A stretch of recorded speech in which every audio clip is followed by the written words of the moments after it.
रात के ठीक 12 बजे थे। हल्की बारिश हो रही थी और सड़कें लगभग खाली थीं। Police sub inspector Aman Singh night patrolling पर था। ये उसकी रोज़ की ड्यूटी थी, लेकिन आज मन कुछ ज़्यादा ही बेचैन था। हवा में अजीब सी ठंडक थी, जबकि मौसम ऐसा नहीं होना चाहिए था।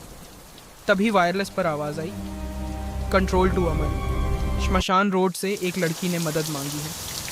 श्मशान रोड का नाम सुनते ही अमन सतर्क हो गया।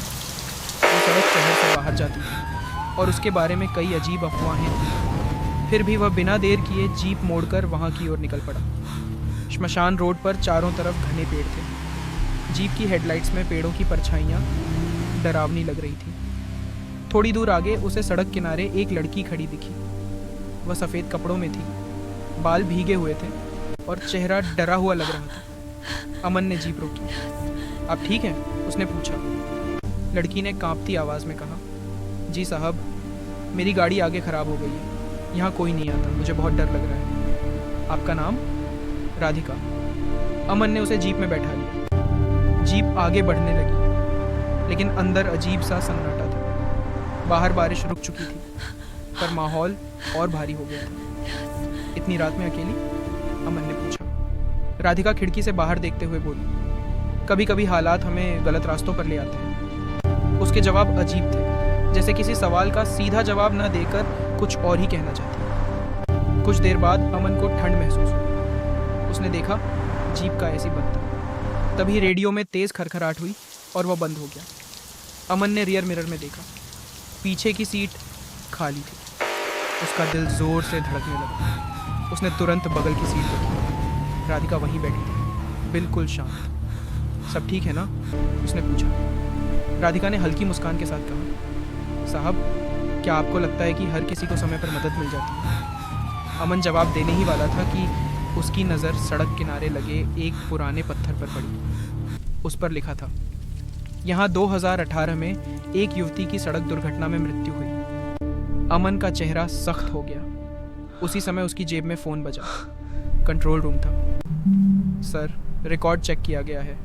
जिस लड़की की कॉल थी उसका नाम राधिका था। तो? अमन ने पूछा। सर, उसकी मौत 5 साल पहले इसी श्मशान रोड पर हो चुकी है। फ़ोन हाथ से फिसलते फिसलते बचा। अमन ने धीरे धीरे सिर घुमाया। राधिका उसे देख रही थी। अब आपको पता चल गया? उसने शांत स्वर में कहा। तुम इंसान नहीं हो। अमन की आवाज़ कांप रही थी। मैं कभी इंसान थी, राधिका बोली। मेरी मौत हादसा नहीं थी। मैंने मदद मांगी थी, लेकिन कोई नहीं रुका। केस दबा दिया गया। मैं यहीं भटकती रही। चारों तरफ हवा तेज़ चलने लगी। पेड़ों की पत्तियां ज़ोर ज़ोर से हिलने लगी। आज पहली बार कोई रुका। उसने कहा, आप? राधिका का शरीर धीरे धीरे धुंधला होने लगा। डरिए मत साहब, उसने मुस्कुराते हुए कहा। मैं किसी को नुकसान नहीं पहुंचाती। मैं बस सुनी जाना चाहती थी। एक तेज़ झोंका आया और वह गायब हो गई। जीप की लाइटें वापस जल उठीं। सब कुछ सामान्य लग रहा था। अगली सुबह अमन फिर श्मशान रोड गया। उसी जगह उसे एक टूटा हुआ छूड़ा मिला। उसने पुराना केस दोबारा खुलवाया और सच्चाई सामने आई। उस दिन के बाद अमन ने कभी श्मशान रोड की नाइट ड्यूटी नहीं दी। लोग कहते हैं आज भी कोई ईमानदार पुलिस वाला उस सड़क से गुजरे तो एक लड़की दूर से देखकर मुस्कुरा देती है, क्योंकि कुछ आत्माएं डराने नहीं, इंसाफ ढूंढने आती हैं।